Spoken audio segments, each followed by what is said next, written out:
الحمدللہ رب العالمین والصلاة والسلام علی رسولہ الکریم اما بعد فاعوذ باللہ من الشیطان الرجیم بسم اللہ الرحمن الرحیم الصلاة والسلام علیکہ یا رسول اللہ وعلی آلک واصحابک یا حبیب اللہ۔ آج انشاءاللہ اس کے متعلق جانیں گے کہ حضرت مولا کائنات کرم اللہ تعالی وجہہ الکریم نے حضرت ابوبکر صدیق رضی اللہ تعالی عنہ کی جو بیعت تھی وہ آیا جب خلیفہ حضرت ابوبکر بنے اسی وقت کی تھی یا اس کے بعد جو ہے وہ کی تھی؟ کیونکہ مقررین سے مختلف قسم کی روایات سننے کو ملتی ہیں تاریخی حوالے سے۔ کوئی یہ بیان کر رہا ہوتا ہے کہ 6 ماہ کے بعد مولا علی نے جو ہے حضرت ابوبکر صدیق کی بیعت کی تھی، کوئی یہ کہہ رہا ہوتا ہے کہ سال کے بعد، کوئی 5 ماہ کے بعد، یعنی مختلف قسم کی روایات سننے کو ملتی ہیں۔ تو آج ہم جانیں گے کہ حضرت ابوبکر صدیق کی بیعت مولا علی نے فوراً کی تھی یا کچھ دیر کے بعد کی تھی۔ تو اس کے متعلق جو ہے وہ احادیث رسول، احادیث روایات کو دیکھا جائے تو یہ بات سامنے آتی ہے کہ مولا کائنات شیر خدا رضی اللہ تعالی عنہ نے صدیق اکبر کی جو بیعت تھی وہ فوراً جب بیعت عامہ ہوئی، تمام صحابہ نے جب بیعت کی تو اس وقت مولا کائنات نے بھی ابوبکر صدیق رضی اللہ تعالی عنہ کی بیعت کر لی تھی۔ اس کی جو ہے وہ روایت اور سب سے معتبر ترین روایت جو علماء بیان کرتے ہیں اور کتب حدیث، کتب روایات کے اندر موجود ہے کہ اس کو امام بہقی نے سنن الکبریٰ للبہقی کے اندر اور اس کے علاوہ الاعتقاد الی سبیل ارشاد کے اندر اس بات کو ذکر کیا۔ آپ فرماتے ہیں کہ حضرت ابو سعید خدری اس حدیث کے راوی ہیں، فرماتے ہیں کہ جب حضرت ابوبکر صدیق ممبر پر آ کر بیٹھے اور اعلان کیا کہ تمام صحابہ کو بیعت کے لیے، تو جب ممبر پر چڑھ کر بیٹھے دیکھا کہ مولا کائنات اس مجمع کے اندر نظر نہیں آ رہے تھے۔ جب نظر درائی تو مولا کائنات نظر نہ آئے تو پھر ابوبکر صدیق رضی اللہ تعالی عنہ نے ایک صحابہ سے پوچھا کہ مولا علی کہاں ہیں؟ تو انہوں نے آگے سے کہا کہ مولا علی اس مجمع میں موجود نہیں ہے۔ تو پھر وہ صحابی انصاری جو حضرت علی کو بلا کر لائے اور آ کے جب حضرت علی مجمع کے اندر آئے تو صدیق اکبر نے پوچھا کیا تم جو ہے وہ لوگوں کی طاقت کو توڑنا پسند کرتے ہو؟ تو مولا علی کائنات نے کہا جی نہیں، ہم تو لوگوں کی جمعیت اور طاقت کو توڑنا پسند نہیں کرتے، ہم تو یہی چاہتے ہیں، اور آپ جو ہے وہ حاکم ہیں، آپ جو ہے خلیفہ کے اہل ہیں۔ یہ روایت جو ہے بہقی کے اندر، الاعتقاد کے اندر اور المستدرک علی الصحیحین کے اندر اور مسند امام احمد بن حنبل کے اندر یہ والی روایت موجود ہے۔ اب اس روایت کے متعلق محدثین کی ذرا آراء بھی سن لیں ایک مرتبہ انہوں نے کیا اس روایت کے متعلق بولا ہے، تاکہ اس روایت کے صحیح اور ثقہ ہونے پر ہمارا اعتماد جو ہے مضبوط ہو جائے۔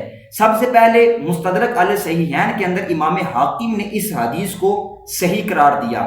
پھر اس کے علاوہ جو ہے وہ اور بھی محدثین نے اس حدیث کو صحیح قرار دیا۔ فتح الباری شرح صحیح بخاری کی جلد نمبر 7 کے اندر امام ابن حجر عسقلانی نے اس حدیث کو صحیح قرار دیا۔ پھر اس کے علاوہ امام بہقی نے اس حدیث کو صحیح قرار دیا، یعنی متعدد محدثین نے اس روایت کو صحیح قرار دیا ہے کہ یہ والی جو روایت ہے وہ بالاتفاق صحیح ہے۔ اب یہ تو وہ روایت تھی کہ جس کے بارے میں ہمیں یہ سننے کو ملا کہ مولا کائنات نے بیعت عامہ کے وقت ابوبکر صدیق رضی اللہ تعالی عنہ کی بیعت کر دی تھی۔ اب کچھ روایات ہمیں ایسی سننے کو ملتی ہیں کہ جن کے اندر یہ ذکر کیا جاتا ہے کہ 6 ماہ کے بعد مولا علی نے روایت کی تھی۔ اب وہ والی جو روایت ہے صحیح بخاری شریف کے حوالے سے، اس کے اندر یہ مذکور ہے کہ جی وہ تو 6 ماہ کے بعد بیعت کی گئی تھی، تو 6 ماہ والا ذکر ہے اس کے اندر۔ تو آپ کیسے کہتے ہیں کہ فوراً جو ہے بیعت عامہ کے وقت مولا کائنات نے بھی ابوبکر صدیق رضی اللہ تعالی عنہ کی بیعت کر لی تھی؟ اصل میں اس روایت اور حدیث کے پس منظر کو سمجھنا ضروری ہے۔ اس حدیث کا ایک راوی ہے ابن شہاب زہری۔ ابن شہاب زہری کے بارے میں دیکھیں ویسے ہے تو وہ ثقہ اور قابل اعتماد اور علم الحدیث کے ماہر امام ہیں، لیکن ان ابن شہاب زہری کے بارے میں یہ بھی نقل ہے کہ وہ حدیث کے اندر ادراج اور اسی طرح تدلیس کے قائل تھے۔ اب ادراج کیا ہوتا ہے؟ ادراج یہ ہوتا ہے کہ مثال کے طور پر محدث جو ہوتا ہے وہ حدیث بیان کرتے کرتے درمیان کے اندر اپنی رائے کو دخل دے دیتا ہے، اپنی رائے کو شامل کر لیتا ہے، یہ ہوتا ہے ادراج۔ جبکہ ابن شہاب زہری رحمۃ اللہ علیہ کا یہ جو ہے وہ انداز تھا کہ وہ حدیث کے درمیان ادراج کے قائل تھے، ادراج کر دیا کرتے تھے، مدرج الفاظ ذکر کیا کرتے تھے۔ جب حدیث صحیح ہو، حدیث صحیح متصل ہو، تو حدیث صحیح متصل کے مخالف جب کسی راوی کا ادراج آئے تو وہ ادراج بالاتفاق قبول نہیں ہوتا. یہاں پر بھی ادراج ہے اس روایت کے اندر.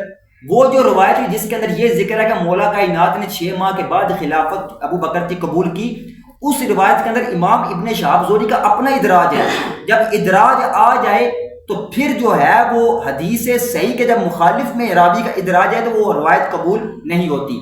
اب اس کی مثال سمجھے کہ یہ ادراج ہے، آپ کے پاس کیا دلیل ہے، یہ رضی بھی سن لیں. فتح الباری شرح صحیح بخاری کے اندر ابن حجر اسقلانی نے اس مسئلے کو ذکر کیا. آپ فرماتے ہیں کہ جو ادراج ہے وہ اس روایت کے اندر موجود ہے، یعنی کہ ابن حجر اسقلانی نے اس روایت کے اندر ادراج کو ذکر کیا. پھر اس کے علاوہ جو ہے الاعتقاد کے اندر بھی ادراج کو ذکر کیا گیا، ابن شہاب زہری کا اس روایت کے اندر ادراج ہے. پھر اس کے علاوہ جو ہے وہ اور بھی محدثین نے، اور سب سے بڑھ کر حوالہ مصنف عبد الرزاق کے اندر یہ وہ ہیں جو امام بخاری اور امام مسلم کے دادا استاد ہیں. انہوں نے ذکر کیا مصنف عبد الرزاق کے اندر کہ معمر بن راشد راوی نے پوچھا کس سے؟ ابن شہاب زہری سے، کہ یہ بتائیں، بلکہ معمر بن راشد یہ ذکر کرتا ہے کہ شخص نے پوچھا ابن شہاب زہری سے کہ یہ بتائیں کہ مولا علی نے ابو بکر صدیق کی بیعت نہیں کی تھی؟ تو انہوں نے کہا جی نہیں کی تھی، بلکہ بنو ہاشم نے بھی نہیں کی تھی. یہ الفاظ ہیں مصنف عبد الرزاق کے. اب اس روایت سے بھی صراحتاً یہ پتہ چلتا ہے کہ یہ الفاظ ہے کہ مولا علی نے بیعت عامہ کے وقت جو ہے وہ ابو بکر صدیق کی بیعت نہیں کی تھی. یہ حضرت عائشہ صدیقہ رضی اللہ تعالی عنہا والی جو حدیث ہے اس کے الفاظ سیدہ عائشہ کے نہیں ہیں، بلکہ یہ الفاظ جو ہے وہ ابن شہاب زہری کے اپنا ادراج ہے. اور جب ادراج صحیح حدیث کے مقابل آئے تو ادراج قبول نہیں ہوتا. اس سے بھی پتہ چلا کہ یہ والی جو روایت جس کے اندر یہ ذکر ہے کہ مولا علی نے 6 ماہ کے بعد خلافت کی قبول کی ابو بکر صدیق کی، وہ روایت کے اندر ادراج ہے، اور ادراج والی روایت صحیح حدیث کے مقابل میں قبول نہیں ہوتی. پھر اس کے علاوہ ایک اور مختلف قسم کی روایات ذکر کی جاتی ہیں جی، جو ہے وہ ابو بکر و عمر نے جبرن مولا کائنات سے جو ہے وہ بیعت قبول کروائی تھی، زبردستی بیعت قبول کروائی تھی. حالانکہ وہ جو جتنی بھی روایات آپ کو ملتی ہیں جن کے اندر یہ ذکر ہے کہ جبرن اور زبردستی صدیق اکبر اور فاروق اعظم نے مولا کائنات رضی اللہ تعالی عنہ سے بیعت لی تھی، وہ روایات کے اندر ایک راوی ہے جس کا نام ہے ابو مخنف لوط بن یحییٰ. ابو مخنف لوط بن یحییٰ یہ وہ شیعہ قسم کا راوی ہے، غالی رافضی قسم کا راوی ہے جو اس طرح کی روایات کے اندر موجود ہے. تو اس طرح کے راوی سے صحابہ کے خلاف کوئی موقف قبول نہیں کیا جائے گا. اسی راوی یعنی ابو مخنف کے بارے میں محدثین کی مختلف رائے ہیں. امام ذہبی نے میزان الاعتدال کے اندر نقل کیا، فرمایا کہ یہ جو راوی متروک الحدیث ہے، دارہ قطنی نے ذکر کیا، فرمایا یہ ضعیف راوی ہے، اخباری قسم کا راوی ہے. اور ابن عدی رحمۃ اللہ نے یہاں تک کہا یہ شیعہ غالی قسم کا راوی ہے. اور اس کے علاوہ فتح الباری کے اندر ابن حجر اسقلانی نے ذکر فرمایا، آپ فرماتے ہیں کہ یہ جو ہے منقطع اور مسترد اور کسی جو ہے وہ خاص ضعیف قسم کا راوی ہے. جب ایک راوی کے متعلق اتنے جمہور محدثین کی رائے قائم ہو جائے، اس کے علاوہ اور بھی محدثین کی رائے موجود ہیں جو کہتے ہیں کہ یہ ضعیف اخباری اور اس کے علاوہ جو ہے صحابہ کے خلاف تبرہ بازی کرنے والا غالی رافضی قسم کا راوی ہے. جب اس طرح کے راوی سے روایت آئے صحابہ کے بارے میں تو اس روایت کی جان پڑتال کی جائے گی. اگر تو صحابہ کی شان کے متعلق ہو، صحیح ہو، تو پھر اس کو قبول کیا جائے گا. اگر وہ روایت صحابہ کے خلاف ہو یا کسی ایک صحابی کے بارے میں اس روایت کے اندر کسی ایک صحابی کے بارے میں خلاف بولا گیا ہو تو اس روایت کو قبول نہیں کیا جائے گا. جبکہ اس طرح کی جتنی بھی آپ کو روایات ملے گی جن کے اندر خاص طور پر صحابہ کرام کو نشانہ بنایا گیا ہے، اس کے اندر سب سے پہلے آپ سند کو دیکھیں. سند کے اندر اگر اس طرح کا راوی ابو مخنف قسم کا راوی آ جائے تو آپ سمجھ جانا کہ یہ تو شیعہ غالی رافضی قسم کا راوی ہے. تو اس طرح اس راوی سے تو روایت قبول ہی نہیں کی جائے گی. تو جتنی بھی اس طرح کی روایت ہے اس کے اندر اس طرح کے راوی موجود ہیں. تو اس سے پتہ چلا یہ کہ صحابہ کرام کی جو شان ہے وہ بحمد اللہ تعالی صحیح حدیثوں میں موجود ہے.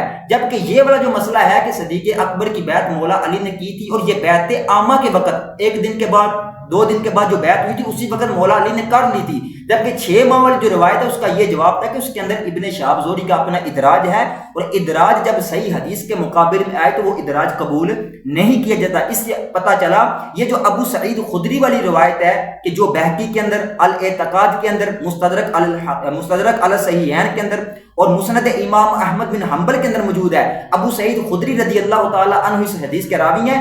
اس کے اندر موجود ہے کہ مولا کائنات رضی اللہ تعالی عنہ نے صدیق اکبر کی جو بیعت ہے وہ بیعت عامہ کے وقت کی تھی۔